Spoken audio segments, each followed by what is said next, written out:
Hello, Dr. Mary with 4 Points Family Chiropractic here in Austin, Texas. I am joining you today to talk briefly about work snacks and movement snacks throughout the day. So what I mean by that is we're getting to the time of the year where New Year's resolutions are maybe not happening or not being as frequent as we would like for them to be. And one of the things that we hear the most from patients is that the way you wanted your workouts to look just aren't going the way that you planned. It's pretty normal. This is when the gyms start to get a little bit quieter. And I'm here to tell you that that's okay. You can figure out a different way to do it during your workday, and it's actually better for you neurologically and as well as for your vascular system. So it's something to consider if you are having trouble getting into the gym. So consider like a gym workout, like a full 1 hour, 2 hour sweaty workout, like a full meal. I'm going to be talking about how to do little snacks of workouts during your day, how to leverage them and make them make the most sense for you, because really that's what makes sense for the most of us given the way most of our days go and how little control we end up having as the day goes on. So a lot of people think that movement only matters or counts if it's like really sweaty or long or scheduled or it's in a class. It's not true. It makes a good impact no matter when you're doing it. So remember that the body responds best to frequency, not just intensity. And we take advantage of that in our office too, right? A lot of people, when they start care, we're seeing you at a higher frequency because we're trying to build memory in your body. That's true for everything. Your body builds memory, and that's what you're taking advantage of when you're doing smaller workouts during the day. So a movement snack is basically just short bouts of movement, anywhere from 30 seconds to 5 minutes spread throughout your day. And you can do as many or as few of them as you want, but I think building them into your day with repetition is the easiest way to do it. So the easiest examples, if you've read anything about blue zones, right? Walking after your meal is so good for you. It helps get the joints moving, it helps get digestion going, heart rate, and it helps you sleep better. So if you can build in a 5 to 10 minute walk every time you eat, you're going to see benefit right away. You could change no other habit and you would see a trickle down effect in a good way. You can also do habit stacking. So something that I've suggested and I try to implement is I haven't been able to kick coffee. So while that's brewing, I just do like 10 to 15 squats. That's a guaranteed thing. It's going to happen every morning. The coffee's going to get brewed. So if that's the case, then I'm going to move my body. Maybe you have a non-negotiable meeting that you have to be on the phone for every day. They're not looking at you. Go do a little walk, do squats, do something to move your body and build that habit in. You can also do like 1 to 2 minutes of stairs. Stretching routines are really good. YouTube's great for this. You can YouTube like 5 to 8 minute mobility breaks and you'll see a lot show up. I tell patients this sometimes. Before COVID, when we would do continuing education as chiropractors, we're obligated to do a certain number a year. We had to do them in person. So you would basically be in a huge room with a speaker and a whole bunch of chiropractors. And I always thought it was so funny to be in the back and watch. Like, you have to be a great public speaker to do that because nobody's in their chairs. I'm sure PT conventions are very similar. No one's sitting. Everybody's up walking or doing stretching or mobility drills. Nobody's seated. And it's because we know this. Like, you have to keep your body moving to keep your brain engaged as well, which I'll touch on in a second. So why does the body love frequent movement? Why does that even matter? It really physiologically makes a pretty big impact on your blood sugar. Blood sugar regulation in particular, which we know a lot of people aren't as metabolically fit as they want to be or they think they are. And it enhances circulation and lymphatic flow. I'm sure a lot of you have noticed if you do sit for long periods of time, you'll get like some swelling in the ankles or like you'll have sock indentations. That's because your lymph's not flowing. Your venous return is being challenged because you're so compressed. So if you get up and move around during the day, you're making sure that's not as common, that's not happening as much. You know, as a chiropractor, we talk a lot about joint stiffness as well. If you are moving your body during the day, those joints do not get stiff. The ligaments that connect them don't get shortened, and you're able to be more mobile and to keep those moving more. Sorry, my cat's definitely getting into something. So overall, it also keeps your nervous system a little bit more stable. We love that. We will see when people are in a situation where they have to sit for long periods of time, their nervous system gets more amped up and they have trouble regulating it. So that's something that we've also noticed. But overall, prolonged sitting it has a pretty big impact on you that we don't always discuss very much because we've all been doing it for a long time. Like if even in school, they start taking recess away, gosh, I think about middle school. So from like the age of 11 or 12, we're used to sitting for long periods during the day. And just because you habituate to it doesn't mean that it's good for you. But it slows your metabolism. Again, it impacts your vasculature, your venous return. Remember, the way your body gets blood back up to the heart is actually through movement. Like the pumping that happens in your muscles pumps blood back up the veins. And that's how we get blood back up into our body. So any pooling that happens is because we're not moving our body enough. It's a direct correlation. And the stiffness and fatigue, of course.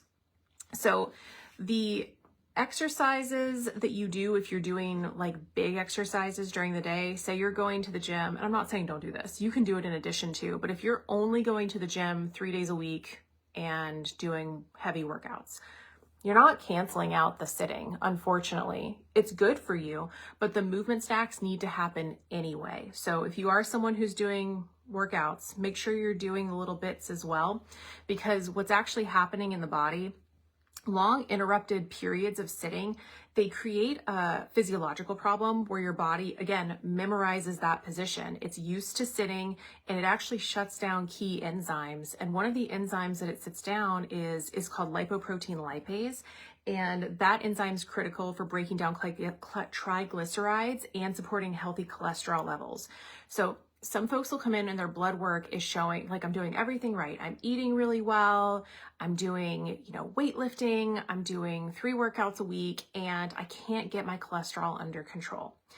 If you're still not moving your body on a regular basis, that might be one of the things that's happening. So it's an interesting thing to monitor if you are checking your blood levels for certain things. Try adding in several workout snacks during the day. Do that consistently for 90 days. Do it for 6 months, recheck the blood work. So those long hours of sitting, they also affect your large postural muscles, particularly calves, glutes, upper back, and your pecs. If you're on the computer, you're going to end up in that rounded position. Not always, but a lot of the time. And you've heard us mention before in the office, things like upper cross and lower cross syndrome. It's when the postural muscles start to work incorrectly and it starts to create bad posture during the day. Well, and not during the day. It's kind of a long-term, it's called muscle creep, where your body gets used to certain positions and stays there. We have to work against that. Now, we see it in our office as hyperkyphosis, right? That kind of rounding of the shoulders and head forward posture where the head is forward, and even anterior pelvic tilt where people kind of tilt their pelvis forward when they stand. Those are all things that we check for. And if you know somebody who's starting to present with those, even little kids, because they're sitting for long periods, they can come in and get the full exam that we do, including x-rays, to check for anything causing that. That's normally $348 in our office. If they mention movement snacks, they can get the full screening for $97. So it's just something that we do recommend checking. But yeah, movements like that will support healthy cholesterol levels, and the blood work coming back positive for that, I know, can be concerning for a lot of people, especially when you're doing everything right. It's so frustrating to get told like your only option is going to be being on statins or something like that. There's other things to try as well that can help. The glucose levels as well. We're seeing people with fasting glucose that's quite high. When you move your muscles, that acts as a glucose pump. So it's actually moving your metabolic health in the best direction, and it increases insulin demand. So that's a good thing as well. Again, circulation will slow down. You'll have pooling. That's all important to make sure that your vasculature is moving as much as possible, because what does your blood carry? Nutrients, oxygen to your brain and all the other organs. So if blood's not moving, you're not getting the things that you need to different organs in your body. It also removes waste.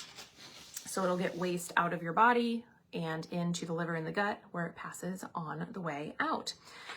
Most people who sit for long periods will also get frustrated because they are tired, they are fatigued, they don't know why. It is because you are adapting to what you do. So if you are exercising for 1 hour a day, but you sit for 8 to 10, which, by the way, the average American sits for 7 to 9. The adults do 7 to 9 hours a day, which is wild. That's a huge amount of time to be in a chair.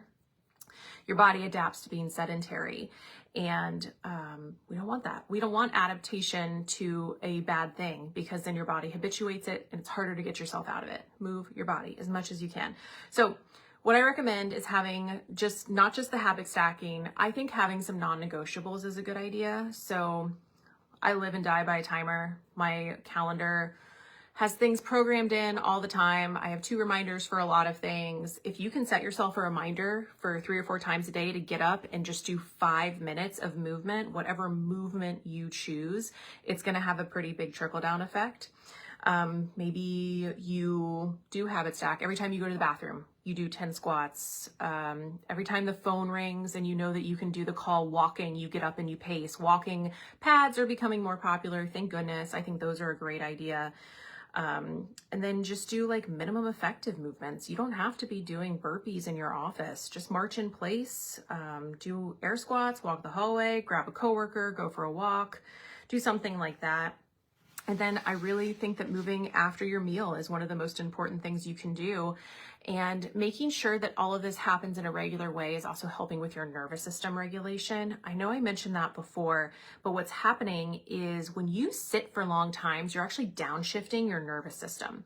So you're telling it that it doesn't have to be engaged because blood isn't moving, your body isn't moving. That part of your brain can kind of not turn off, but like downshift a little bit, deregulate. And again, less blood flow, less oxygen. But again, we'll hear a lot of people who say that sitting for long times, they'll have kind of like a brain fog. They don't know why. They're not tired, but they're not like amped up either. That's why, is the body's not being stimulated in a way that keeps blood flow moving. It's like a low arousal state. So it's kind of a sluggish neurological state. Even during like standardized testing for little kids, they'll have them get up and like jump or clap or move their bodies around a little bit. It's because that's reflected in how their test scores present. It's the same for adults. If we don't move, we're going to be focused less and less. There's kind of that joke that like after 3 or 4 p.m., people are just like at the office, but they're not working. If you move your body, it gets a little bit easier. And that kind of resets your nervous system. Again, as a chiropractor, we're also interested in that nervous system getting reset as far as your feedback to your body, right? So there's certain nerves in your body called proprioceptive or mechanoreceptors that control your proprioception. And those are in your joints, the little joints and the big joints. Those let your body know through movement where you are in space. The reason that is important is it's how your body and your brain communicate with each other as far as speed of movement and agility of movement. So people who have a high fall risk, it's because the proprioception isn't working. They aren't sure where their body is, so they're a little bit slower to react to an environment. It's easier to fall or trip or not recover quickly. Some people will notice in the morning their balance is a little bit off. It's because your proprioception's not awake yet. So if you're sitting for long periods and that part of your brain is turning off, the brain and the body aren't talking to each other with the speed they're supposed to, when you get up and start moving, that part gets challenged. Now, the other thing that will limit proprioception in the body is a subluxation, which is when that bone in the spine gets misaligned and the nerve feedback from the body to the brain and vice versa gets slowed down. Doesn't get fully interrupted, but it gets slowed down. And that's another thing that we check for when we do an exam. So if there's anyone you know of that's having trouble with balance, falls, they're sitting for long periods of time, they've noticed their agility is not what it should be, they can call into our office and get the full exam, including x-rays, neurological study, any necessary orthopedic testing. It's usually $348. If they mention the movement snacks, they can get it for $97 just to get checked. But it also impacts your vestibular system, your balance, knowing where you are in space in a very different way. And those movement snacks, if you are finding, I'll hear this from people sometimes, they're like, yeah, I can't get up. I'm at my desk, I can't move. Anytime you do, try to do something, but you can do stuff at the desk too. A lot of the exercises that we mention for people are postural ones. You can do those seated. So getting up in that W position and chin tucking and pressing your head back, that's actually a proprioceptive exercise. It's telling your erectors in your spine, the ones up your back where they're supposed to be, that activates that part of the nervous system. So that's something that you can do as well.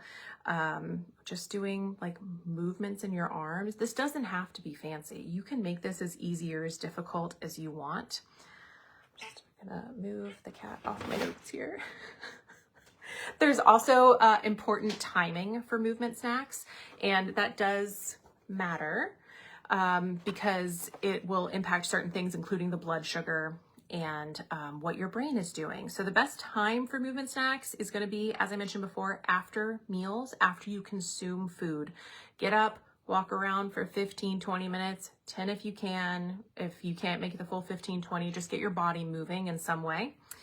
Mid-afternoon will prevent energy crashes. We talk a lot about that one-on-one with y'all. People come in all the time and tell us, I'm fine. I'm even fine after lunch, but at 2 or 3 p.m. I have a crash. That's partially cortisol. So that's your cortisol level not behaving the way that it's meant to. Often that's an overindulgence in caffeine and an underindulgence in sleep, which I have spoken about before in other videos. But something that combats that is getting moving. If you go from a long-term seated position to standing, you do tell your body to create cortisol. And if you are moving more, it will create more. It'll give you that boost you need to make it through the rest of the day. That does not mean do not fix the other problems that are challenging your cortisol, but it is something to consider. Between tasks, if you're doing task switching or you're having trouble brainstorming, there's great research about moving your body, particularly without stimulus. And what I mean by that is I'm very guilty of this. If I'm going on a walk, I have a podcast on. Just walk with nothing, no sound, no stimulus, just walk. Let your visual field go back and forth. It helps with brainstorming and task orientation and like getting to the end of something. So task completion mentally.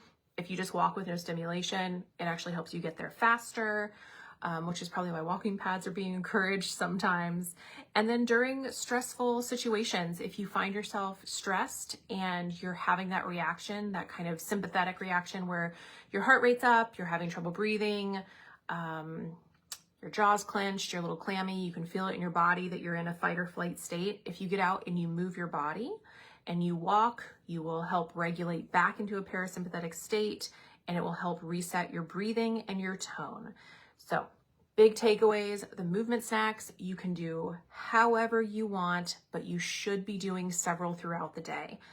If you are doing several big workouts a week, I'm not saying to stop those. Keep doing them, add these in. If you have fallen away from your workouts or you're not doing any to begin with, this is a great way to add moving your body in with some very concrete downline benefits. So shoot for anywhere from 30 seconds to 5 minutes, shoot for anywhere from 3 to 5 a day. Pick what you like, pick what's easy, and just try to start incorporating them into your life. If there's anything that you want to be tracking, the thing I would track is if you have blood work that you're keeping an eye on, resting heart rate is a great thing to watch over the months if you're consistent with it, and your sleep. You will probably see improvements there. So give it a try, add it in. It's a very easy thing to implement. Set yourself a timer, give it a go. If you have any questions, you can drop them in the comments. You can talk to one of us in the office. Thank you for tuning in. Go enjoy this lovely spring day. Maybe do one of your movement snacks outside.